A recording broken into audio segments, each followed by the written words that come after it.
Hey, what's going on, guys? Josh Domsky here with a brand new cryptocurrency video. Thanks so much for tuning in with me again. In this video, I want to tell you about a little situation that just happened to me regarding Capital One and purchasing cryptocurrency.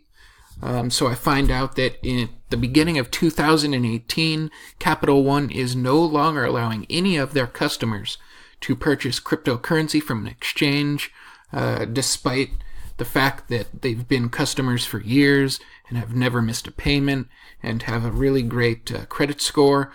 So despite all that, no customer is now allowed to purchase cryptocurrency. So let me tell you about my story and pretty much how I learned about this.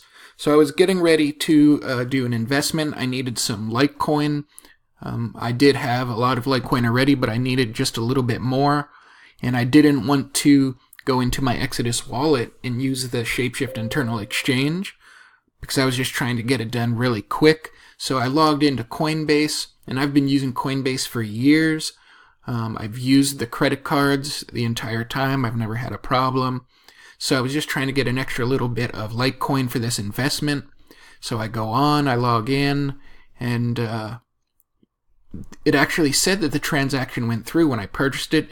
You know, I got the green light. It said that it went through. It should be in your wallet. So I'm waiting for a couple of minutes for it to show up in my wallet. It never shows up. So I get an email from Coinbase. Okay. And I tried two different cards because I have two cards with Capital One. So at 454 was the first one. 456 was the second one. Both the same emails. So this is what it says. On January 12, 2018, you ordered Litecoin via your payment method for $105. When we attempted to process this transaction, it was canceled by your bank. If your payment method was charged, you will receive a full refund. If you wish to make another purchase, please try again or add a new payment method.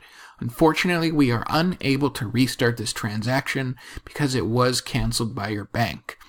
So after the second one, I'm like, what the heck? My credit limit is good, plenty good there. Everything's been fine. I don't ever miss a payment on my credit card. So I call him up, and the first guy I talked to, he's pretty much clueless. I talked to him for about 5 minutes, and I decide to ask for a supervisor. So I get the supervisor on the phone, and he knows a little bit more. We're talking back and forth for 5 or 10 minutes, and then he puts me on hold for about 5 minutes, and he comes back.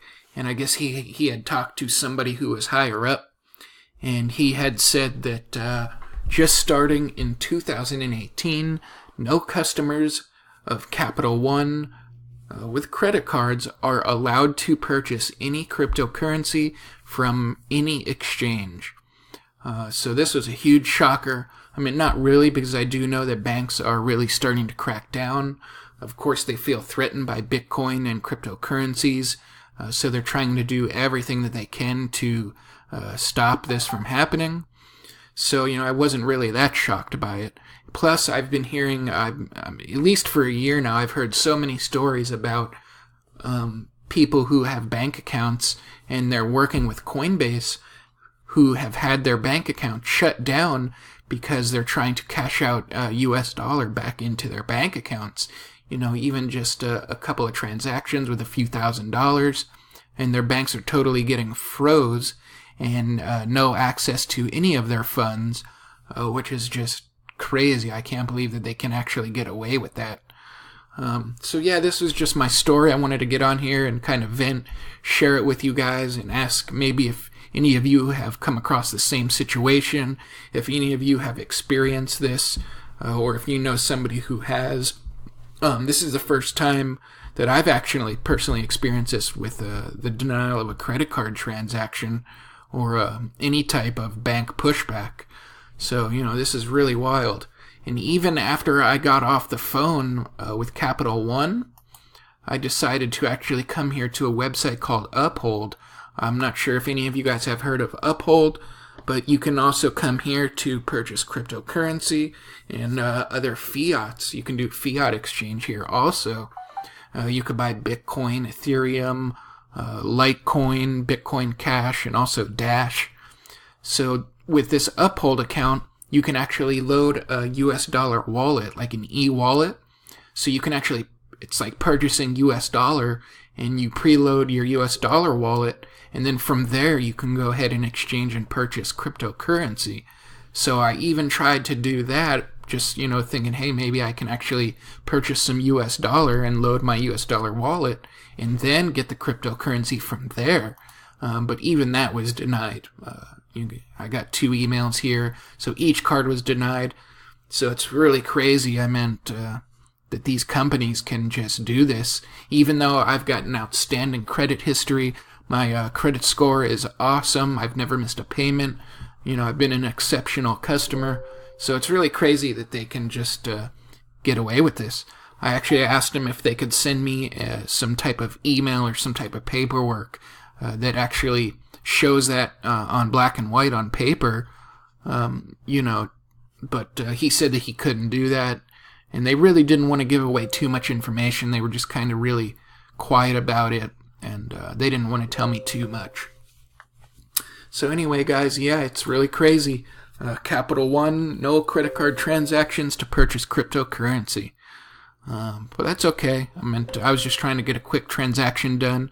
I've got tons of money in cryptocurrency already spread out through all these exchanges and on all kinds of different websites and in all kinds of different wallets and hardware wallets.